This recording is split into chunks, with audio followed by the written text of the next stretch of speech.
Pada zaman dahulu, di negeri timur, hiduplah tukang kayu bernama Ali Baba. Dia hidup miskin bersama istrinya.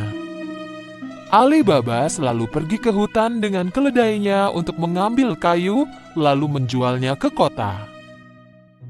Satu hari, dia pergi ke hutan untuk mengambil kayu. Tiba-tiba, dia menyadari ada sekelompok pria berkuda menuju ke arahnya, dan mereka tidak terlihat ramah. Mereka pasti para pencuri. Aku harus segera bersembunyi. Ali Baba menyembunyikan keledainya di balik semak dan memanjat sebatang pohon. Orang-orang itu datang dan berhenti tepat di bawah pohon itu. Ali Baba menghitung. Mereka semuanya berjumlah 40 orang.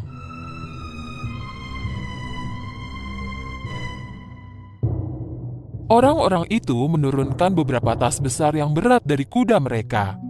Ali Baba menyadari bahwa orang-orang tersebut adalah pencuri. Pimpinan pencuri maju ke sebuah batu besar dan mulai berteriak.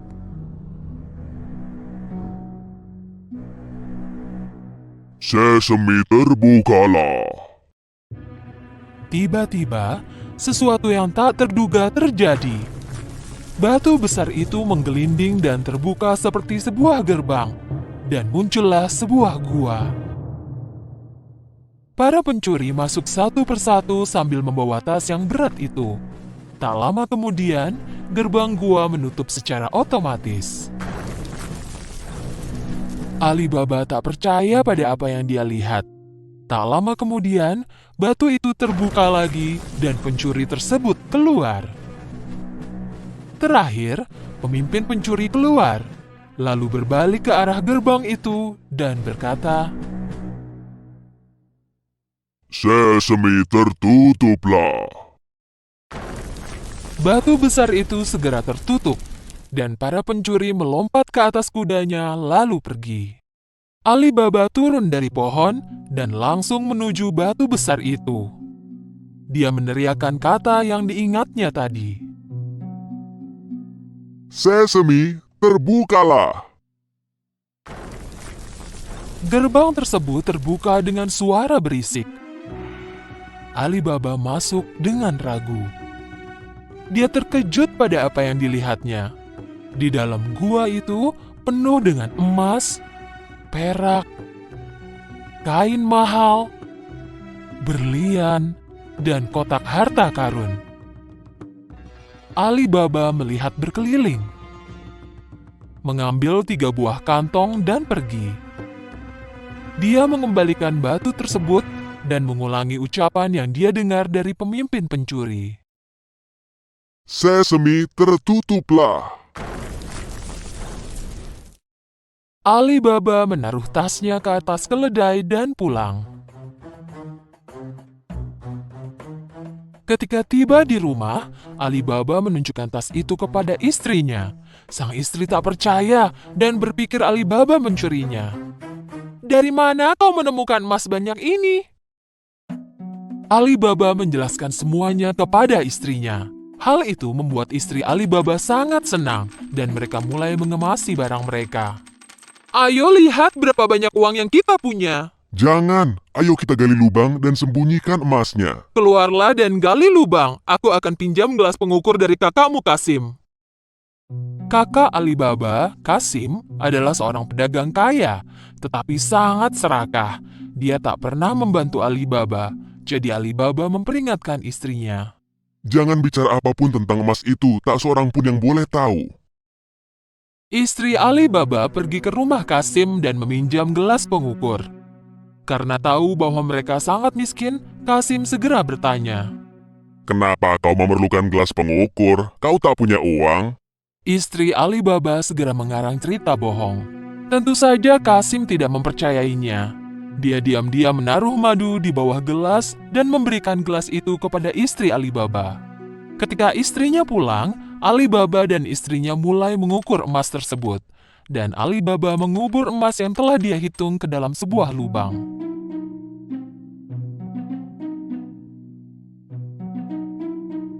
Setelah mereka mengubur semua emas itu, istrinya mengembalikan gelas pengukur tersebut, tetapi tak menyadari adanya emas yang menempel di bawah gelas. Ketika Kasim menerima gelas tersebut, ia langsung melihat ke bawahnya. Ketika melihat emas itu, dia sangat kaget.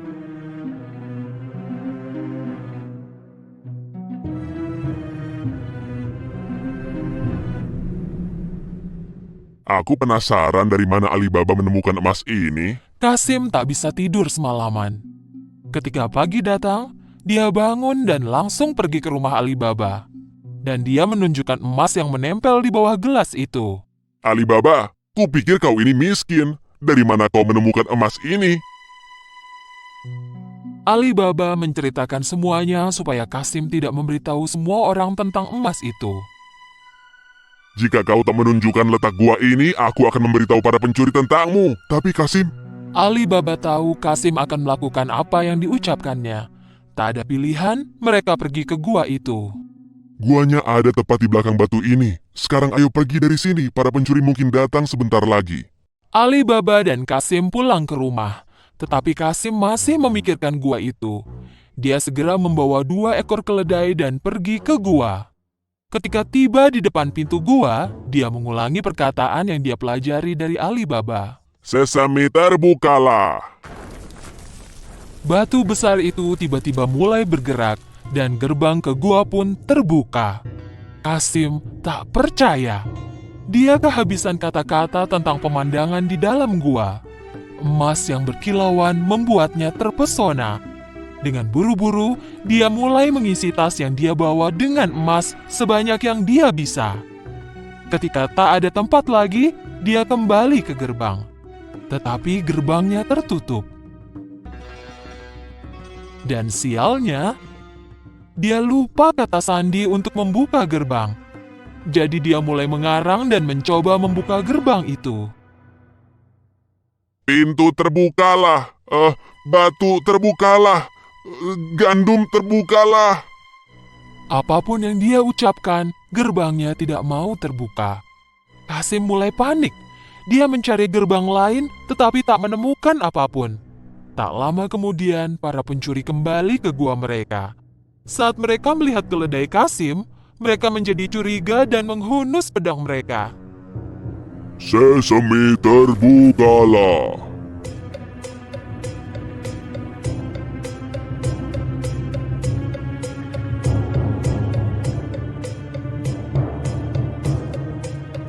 Ketika gerbang terbuka, para pencuri menangkap Kasim dan menghajarnya. Jadi inilah pencuri yang mengambil emas kita. Ketika malam hari tiba dan Kasim tidak kembali ke rumah, istrinya jadi sangat khawatir. Dia berlari ke rumah Alibaba dan meminta tolong. Alibaba juga khawatir tentang apa yang menimpa Kasim. Jadi Alibaba pergi ke gua dan melihat seekor keledai berdiri di depan gua. Itulah saat dia tahu bahwa kakaknya ada di dalam gua dan dibunuh oleh para pencuri. Dia pergi kepada istrinya dan menceritakan semuanya. Mereka memutuskan untuk tidak memberitahu siapapun tentang hal ini. Tak lama kemudian, Alibaba dan istrinya mulai tinggal di rumah Kasim. Mereka mulai menjalankan bisnis Kasim dan mengembangkannya menjadi lebih besar. Mereka menjadi semakin kaya raya. Selama ini, pemimpin pencuri menyadari bahwa emas di guanya semakin berkurang setiap hari. Jadi dia memerintahkan seorang pencuri untuk melihat apakah ada sesuatu yang mencurigakan. Pergilah ke kota dan lihat sekeliling. Apakah ada orang kaya baru dan yang berbelanja banyak. Ketika pencuri berkeliling di pasar, dia melihat Alibaba berbelanja dengan emas di tangannya. Jadi, dia mengikuti Alibaba pulang. Ketika Alibaba pulang, pencuri tersebut menandai pintu rumahnya. Ketika hari gelap, istri Kasim keluar untuk memberi minum hewan. Dan saat itu, dia melihat tanda di pintu. Dia menyadari bahwa tanda itu bukan untuk hal yang baik. Jadi dia mengambil cat dan menandai semua pintu di lingkungannya. Saat pagi menjelang, 40 pencuri datang untuk menemukan rumah Alibaba. Tetapi mereka melihat bahwa semua pintu ditandai dengan tanda yang sama. Mereka pun kembali. Tetapi pemimpin pencuri tetap ingin menemukan Alibaba. Dia menyamar dan mulai berkeliling pasar. Dia akhirnya menemukan Alibaba dan mengikutinya ke rumah. Mengetuk pintunya, Alibaba menjawab, Aku datang dari jauh. Aku membawa guci-guci penuh minyak zaitun. Kudengar kau adalah pedagang terkaya di area ini. Mungkin kau ingin membelinya. Alibaba mengundang pemimpin pencuri untuk makan malam, mengira bahwa dia juga seorang pedagang. Pencuri itu membawa 40 guci minyak zaitun ke dalam rumah Alibaba. Dan Alibaba menyuruh pelayannya menyiapkan meja makan istimewa. Alibaba ingin menjamu tamunya malam itu. Tentu saja tamunya menerima tawaran itu. Ketika Alibaba dan pencuri itu makan malam, istri Kasim yang bijak pergi melihat guci minyak zaitun itu. Tiba-tiba dia mendengar suara berisik. Apakah kita keluar sekarang? Jangan, belum waktunya. Ketika istri Kasim tahu bahwa ada pencuri di dalam guci itu dan bukannya minyak zaitun, dia tahu bahwa itu adalah jebakan. Dia segera pergi ke dapur dan mendidihkan minyak. Lalu dia kembali dan menuangkan minyak mendidih ke setiap guci. Tentu saja, para pencuri terpanggang diam-diam.